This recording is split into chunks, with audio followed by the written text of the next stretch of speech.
পৃথিবীতে নারীর যখন কোনো সম্মান ছিল না, মর্যাদা ছিল না, সেই সময় আমার রাসূল, আমার বিশ্বনবী নারীদেরকে সম্মানের হাত ধরে গর্তের ভিতর থেকে উঠাইয়া রানীর সিংহাসনে বসাইয়া দিলেন।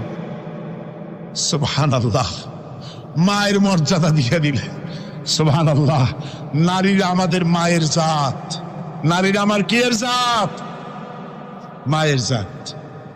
আমার মা বোনেরা, তোমাদের সম্মান কত তোমরা জানো না। আমরা পুরুষ, আমাদের পায়ের তলে জুতা, আর তোমরা আমাদের মায়ের জাত, তোমরা নারী, তোমাদের পায়ের তলে আল্লাহর জান্নাত, আল্লাহর ব্যস্ততা তোমাদের পায়ের তলে। এই সম্মান আল্লাহ তোমাদের দিয়েছে, নবী দিয়েছেন। সুবহানাল্লাহ কর।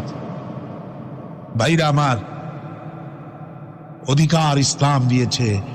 বিবাহ যখন হয়